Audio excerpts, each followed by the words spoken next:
Hello US பொருளாதாரத்தில் வந்து 70 question கேட்குறாங்க. நம்ம 70ல் 40 கொஸ்டின் சிலபஸ் வைஸாக பார்க்கலாம். பொருளாதாரம் என்பது முதன்மையாக எதை பற்றிய அறிவியல் கேட்டால் பற்றாக்குறை மற்றும் தேர்வு அறிவியல் தான். நவீன பொருளாதாரத்தின் தந்தை ஆடம் ஸ்மித், அவர் ஒரு ஆத்தர். ஓகே, வாய்ப்பு செலவு ஆப்பர்ச்சுனிட்டி காஸ்ட் என்பது அடுத்த சிறந்த மாற்று வாய்ப்பு இழப்பதற்கான செலவு. ஓகே, ஒவ்வொரு பொருளாதாரத்தின் அடிப்படை பிரச்சனை எது கேட்டால் பற்றாக்குறை தான். தேவை என்பது எதை குறிக்கிறது? வாங்கும் திறனுடன் கூடிய ஆசை, டிமாண்ட். தேவை விதி, லா ஆஃப் டிமாண்ட் கூறுவது விலை குறைந்தால் தேவை குறையும். விலை குறைந்தால் தேவையும் குறையும்.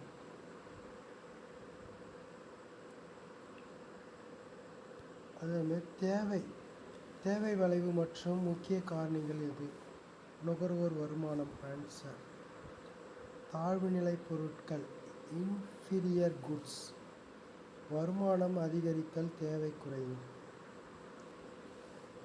நெகிழ்வான தேவை, எலாஸ்டிக் டிமாண்ட். எலாஸ்டிக்னா நீட்சி அடையும், விலையை விட தேவை அதிகமாக மாறும்.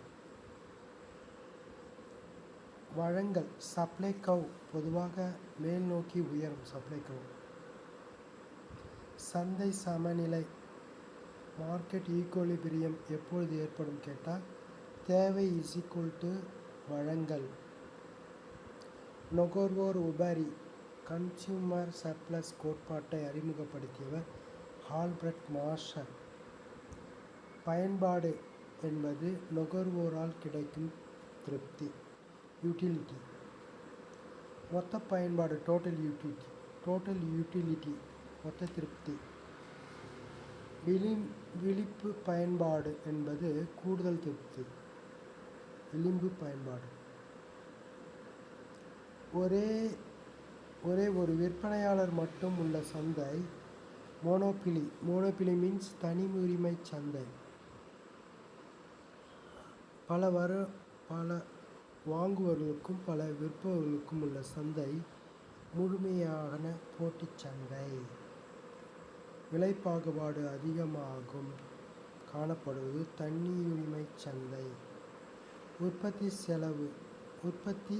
செயல்பாடு, த ப்ரொடக்ஷன் ஃபங்க்ஷன் எதற்கிடையான தொடர்பை காட்டுகிறது? உள்ளீடு மற்றும் வெளியீடு.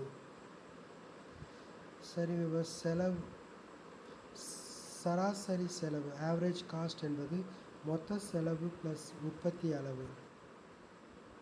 மொத்த பொருளாதாரம், மேக்ரோ எக்கனாமிக் பற்றிய ஆய்வு. ஒட்டுமொத்த பொருளாதாரம், மொத்த உள்நாட்டு உற்பத்தி,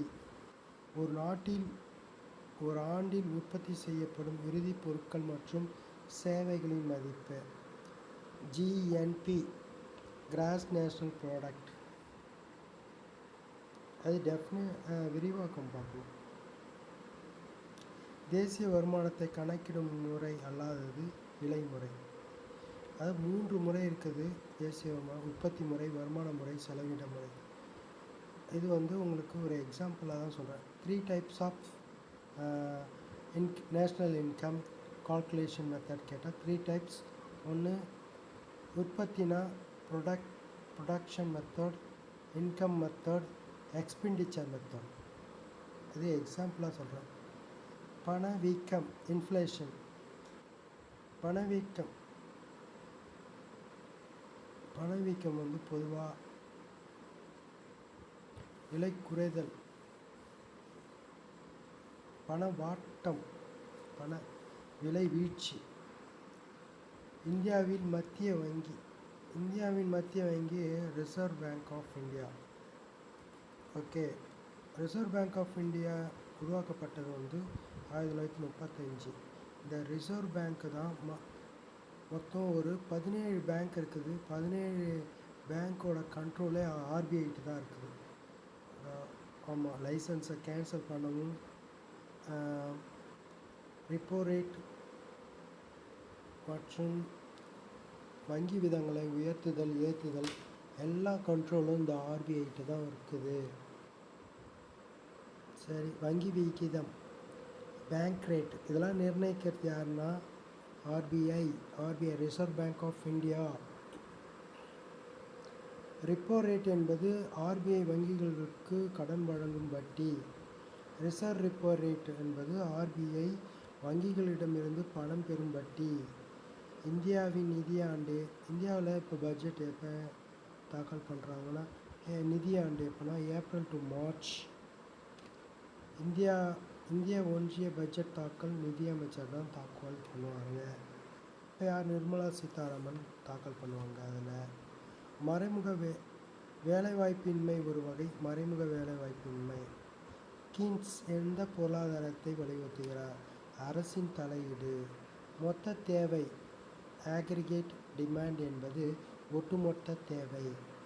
தேசிய வருமானத்தில் மிகப்பெரிய பங்கு வகிப்பது சேவைத்துறை. இந்தியாவில் திட்டக்குழுவிற்கு பதிலாக உருவாக்கப்படுவது நிதி ஆயோக். இது 5 இயர் பிளானிங்கை ஃபுல்லாக ஒழிச்சிட்டு நிதி ஆயோக்குன்னு இந்த புதிய பிளானை கொண்டு வந்திருக்காங்க. இது எப்போலேருந்து ஆக்ட் ஆச்சுன்னா 2015 ஆக்ட் ஆச்சு. இந்த இயரை நல்லா ஞாபகம் வச்சுக்கிங்க. பொருளாதார வளர்ச்சி முக்கிய குறியீடு தேசிய வருமானம். இந்தியாவில் பணவியல் கொள்கை மானிட்டரி பாலிசி செயல்பாடு ஆர்பிஐ. முக்கியமாக மானிட்டரி செயல்பாடை பார்த்தே ஆகணும். சரி வியூவர்ஸ், இன்னும் ஒரு 60 கொஸ்டினை நம்ம பார்க்கலாம். இந்த வீக்லேயே நாங்கள் அந்த 60 கொஸ்டின் இம்பார்ட்டண்ட் கொஸ்டின் ரெடி பண்ணிவிட்டு நம்ம பார்க்கலாம். இது நீங்கள் கோ த்ரூ பண்ணிக்கோங்க. Okay, thank you for videos.